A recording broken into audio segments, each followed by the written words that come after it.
जो विधेयक आया है उसको हमें समझने की जरूरत है। दो तरीके से आप इसको देख सकते हैं।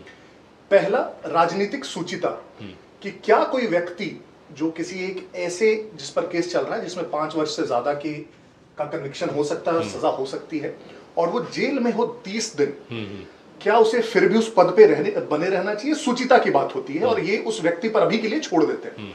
लेकिन दूसरा पक्ष जो है वो है कि कोई 30 दिन तक जेल में बने हुए है, और कौन बना हुआ है?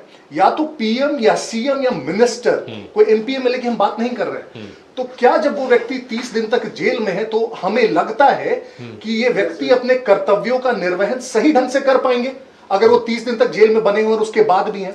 तो यहां पे बात इसकी नहीं आती, और जो नेचुरल जस्टिस की बात आ रही है, कोई इसमें किसी को कन्विक्ट नहीं कर रहा, उसकी सदस्यता नहीं ली जा रही है, वो जो एमपी एमएलए उनकी सदस्यता नहीं रद्द की जा रही है। कहा जा रहा है कि चूंकि आप जेल में हैं और पिछले कुछ ऐसे इंसिडेंसेस हुए जिनमें यह देखा गया है, चाहे वो अरविंद केजरीवाल का हो, चाहे वो सिंथिल का हो तमिलनाडु से, जिसमें जेल में रहते हुए 5-5 महीने 8-8 महीने लोगों ने चीफ मिनिस्टर और मिनिस्टर का पद संभाले रखा है। और ये मुझे लगता है उस पूरे राज्य के साथ, वो जिस किसी भी राज्य से आ रहे हैं, अगर देश की मामला है तो पूरे देश के साथ, उस पूरे देश और पूरे राज्य की जनता के साथ अन्याय है। वो जो भी पोर्टफोलियो हैंडल कर रहे हैं या अगर उस स्टेट को लीड कर रहे हैं, तो आप जेल में हैं, आपकी पार्टी किसी और को नियुक्त कर सकती है, वो मिनिस्टर, चीफ मिनिस्टर, जो भी हो सकता है। तो यह बात सिर्फ इसकी आती है कि आप इनइफेक्टिव हैं उस टाइम तक जब तक आप जेल में हो, और अगर आप लॉन्ग टर्म प्रोलॉन्ग जेल में है तो आप उसके बाद बाहर आइए। और इनफैक्ट बिल में कहा गया है कि आप जैसे बाहर आते हैं आप अपनी रिस्पॉन्सिबिलिटीज रिज्यूम कर सकते हैं। तो इसमें दिक्कत कहां से आई?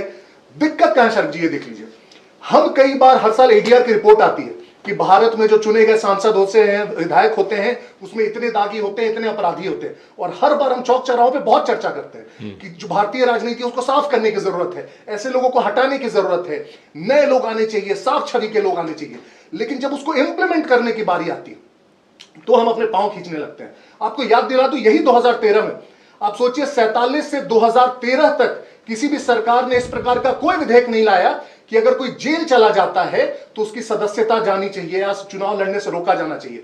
सुप्रीम कोर्ट ने 2013 में जजमेंट दिया कि अगर किसी को जेल होती है, कन्विक्शन 2 साल से ज्यादा का है, तो वो चुनाव नहीं लड़ सकता, उसकी सदस्यता जानी चाहिए। और कांग्रेस ने इस पर क्या किया, आपको याद होगा, ये जुलाई में ये वर्डिक्ट आता है सुप्रीम कोर्ट का, और कांग्रेस अगस्त में एक बिल लेके आ जाती है, राज्यसभा में कपिल सिब्बल लेके आते हैं इस जजमेंट को ओवरटर्न करने के लिए। और इनफैक्ट उस बिल में समय लग रहा होता है, और चूंकि सितंबर में अंत में लालू जी का वर्डिक्ट आने वाला होता है चारा घोटाले में, आपको याद होगा 30 सितंबर को लालू जी का वर्डिक्ट आने वाला होता है, और 24 सितंबर को ये लोग ऑर्डिनेंस लेते आते हैं। सोचिए, पार्लियामेंट में पास होने का भी वेट नहीं करते, ऑर्डिनेंस लेते आते हैं ये कहते हुए कि जो सुप्रीम कोर्ट का जजमेंट है उसको हम लोग ओवरटर्न कर रहे हैं, इस प्रकार का कोई भी नियम एप्लीकेबल नहीं होगा, चाहे कितनी भी ज्यादा सजा हो जाए। फिर पता चला इतना ज्यादा उसका विरोध होता है कि फिर राहुल गांधी उसको फाड़ते हैं प्रेस कॉन्फ्रेंस में, फिर ऑर्डिनेंस को नॉनसेंस बोलते हैं। तो सोचिए इस हद नहीं, पर एडीआर की जो आप रिपोर्ट का जिक्र करें मृत्युंजय जी, 2024 की अगर बात कर रहे तो 240 जीत कर आए हैं सांसद बीजेपी के, 39% ऐसे हैं, एडीआर की रिपोर्ट है, कि जिन पर सीरियस क्राइम का एलिगेशंस है, हत्या, रंगदारी, जिसमें नॉन बेलेबल ऑफेंस है। एकदम मैं उससे एकदम, लेकिन क्या दूसरी पार्टियों में नहीं है? हाँ, हर एक पार्टी में, दूसरी पार्टी में। तो अब इसका सॉल्यूशन क्या है सर जी, आप मुझे बताइए। इसका सॉल्यूशन यही हो सकता है ना कि जो हमारा जुडिशियल प्रोसेस हो वो इफेक्टिव हो। इसका सॉल्यूशन यही हो सकता है ना कि ऐसे लोग हो, जुडिशियरी उनको इतना जल्दी कन्विक्ट करे, पूरा प्रोसेस करे, ताकि वो एलिजिबल ही ना हो, इलेक्शंस लड़ने के लिए एलिजिबल ना हो, सदस्यता लेने के लिए एलिजिबल ना हो। तो अगर ये बिल लाया जा रहा है, क्या किसी एक पार्टी को टारगेट करने के लिए लाया जा रहा है? क्या इसमें कहा गया है कि सिर्फ विपक्ष के लोग होंगे?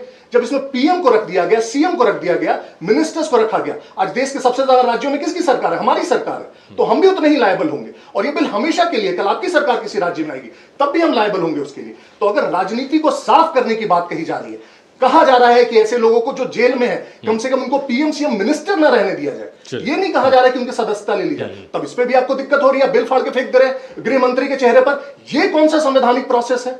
ये तो बड़े बहुत संवैधानिक अपने दायित्वों का निर्वहन कर रहे हैं कि बिल फाड़ के फेंक दे रहे हैं संसद में।